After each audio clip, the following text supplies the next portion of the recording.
This time on Low Boost, we upgrade the headers and X-pipe on our C5 Corvette track car.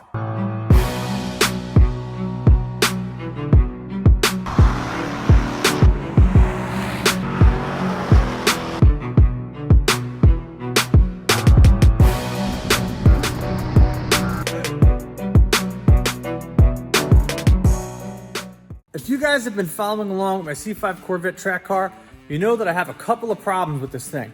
Had some problems keeping it cool as far as the coolant and the oil goes. And one thing, if you didn't realize, that was also a performance gain as well as helping decrease the heat in your engine, is adding some long tube headers. What I got was a Maximizer HP long tube header set with high flow cats and an X-pipe.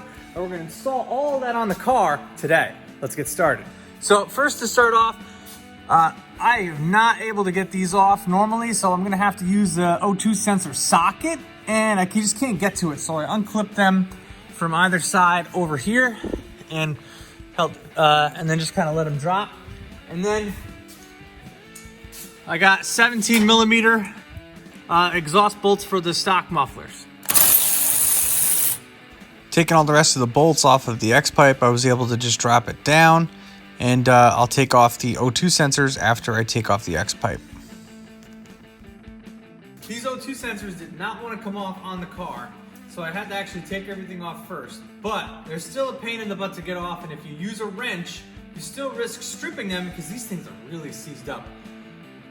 They still work, so I'm going to keep them, but I'll probably replace them down the road, but I'm going to take them off anyway. So I got this 7/8 or 22 millimeter O2 sensor socket that's specifically designed to take these off. So it slips on and over, right on where you gotta go, and then you actually just use a ratchet extension and it pops right off. I'll put a link to this in the description below because this helps get all your O2 sensors off your car.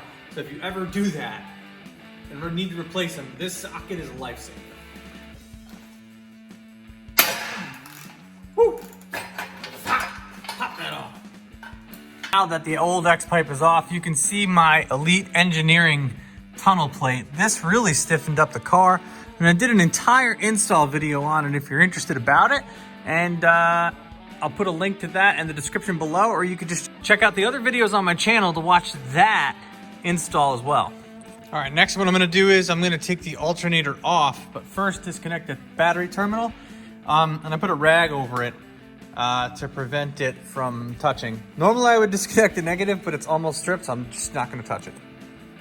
Next is a 15 millimeter bolt that moves the torsioning pulley forward and you slide it off, but I always have a better time actually just loosening the alternator bolts first, and then that comes off and on much easier. All right, next with the alternator off, I removed the coolant temperature sensor and moved that part of the harness out of the way, keeping all those intact. Next up, I'm gonna remove all the spark plug wires and move the coil packs over and out of the way to get better access to the driver's side manifold. I am also gonna take the spark plugs out because I would hate to snap one off trying to get these in and out. So next I gotta get the exhaust manifold bolts off. Thankfully they weren't stripped or cross-threaded or anything like that. Still kind of a pain to get these out. All right, I'm gonna show you what I'm working with here. This is like the MVP of the day, but to get that last one off on the driver's side, this long ass thin ratchet is actually doing the trick. And this one is a pain. Anybody's ever done it. Slow and steady loses the race. All right, there it is. Still got the O2 sensor in there. These suckers are heavy. Nobody wants one. Sell them. Right, so now we got that out of the way. I might clean up the valve cover a little bit, make it look pretty, just wipe it down. But that's the room we got to work with to get the new one in. What I think I might have to do is just undo the motor mount just a little bit so I could get the engine up, lift it up with a little hoist. Now, the passenger side is a heck of a lot easier to get off. Just trust me on that one. I did the driver's side first because I figured it was going to be more difficult. But had I done the passenger side first, I probably would have discovered some more tips and tricks to actually do this.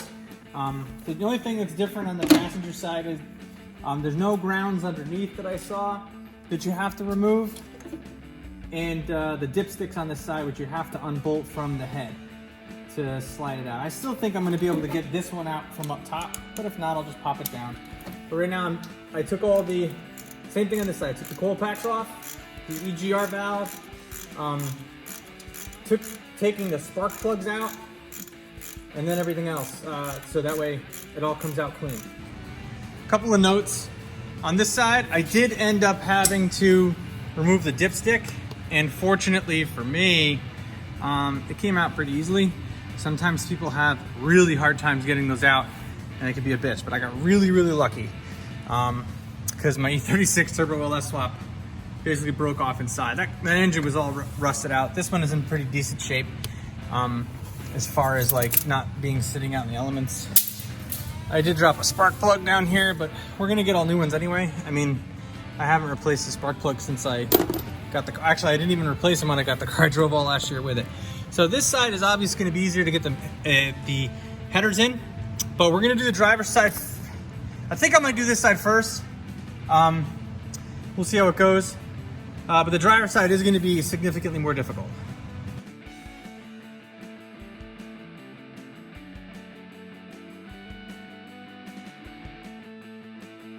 What you see here is the Maximizer HP exhaust system. It comes with the headers, the cats, and the X-pipe to go all the way back to my stock muffler.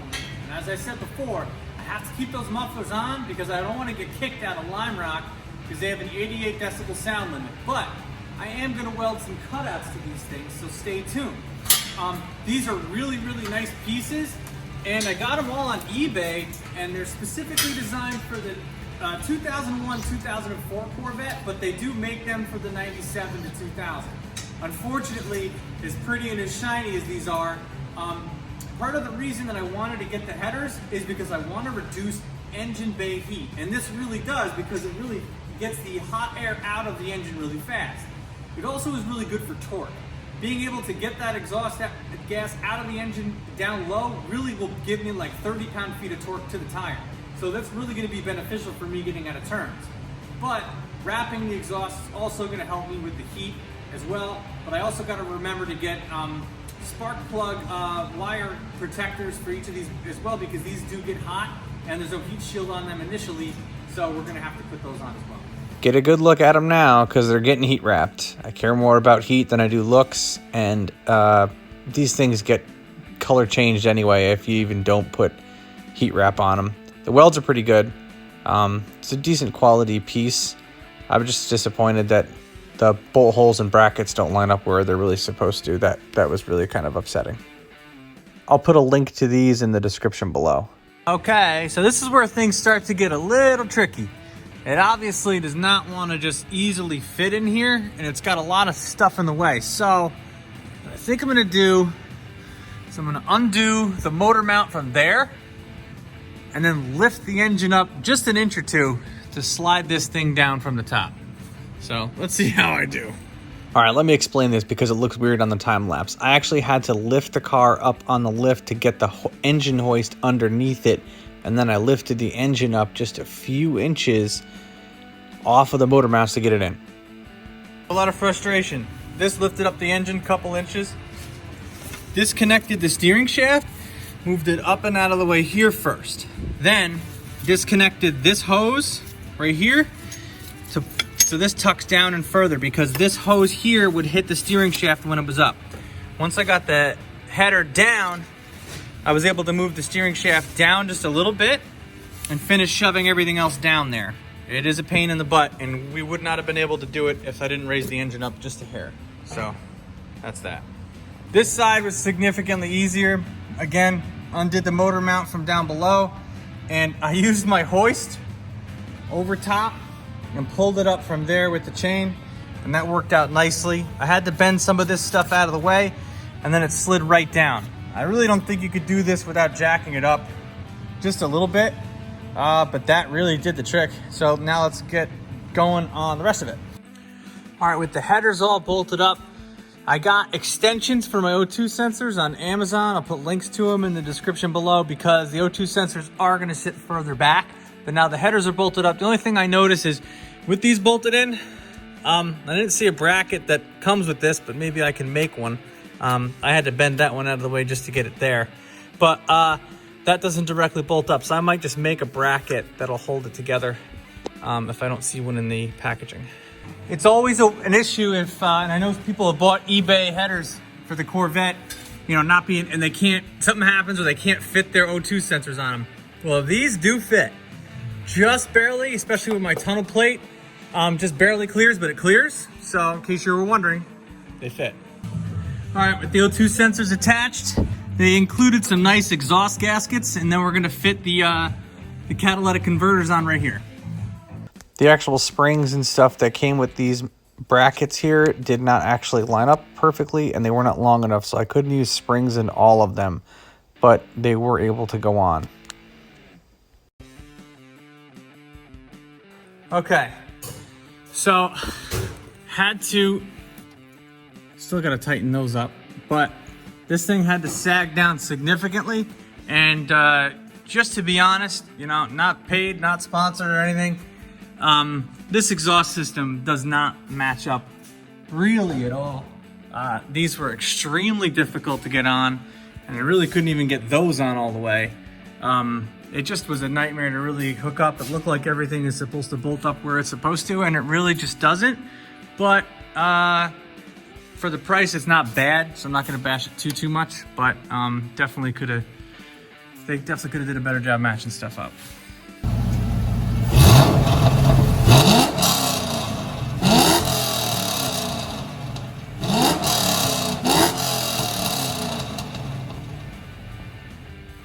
All right, so all in all, I'm generally happy with the Maximizer HP exhaust system based on the price that it was, and you know, that it came with the X-Pipe and the high flow cat. However, I feel like they might have fallen off a cliff recently because it really just didn't match up, and it was really difficult to install and line up everything. I finally got it all figured out. Everything's all lined up okay. It just was really tight, really tough, and none of the bolt holes lined up. And I'm gonna have to make some brackets to kind of make everything fit.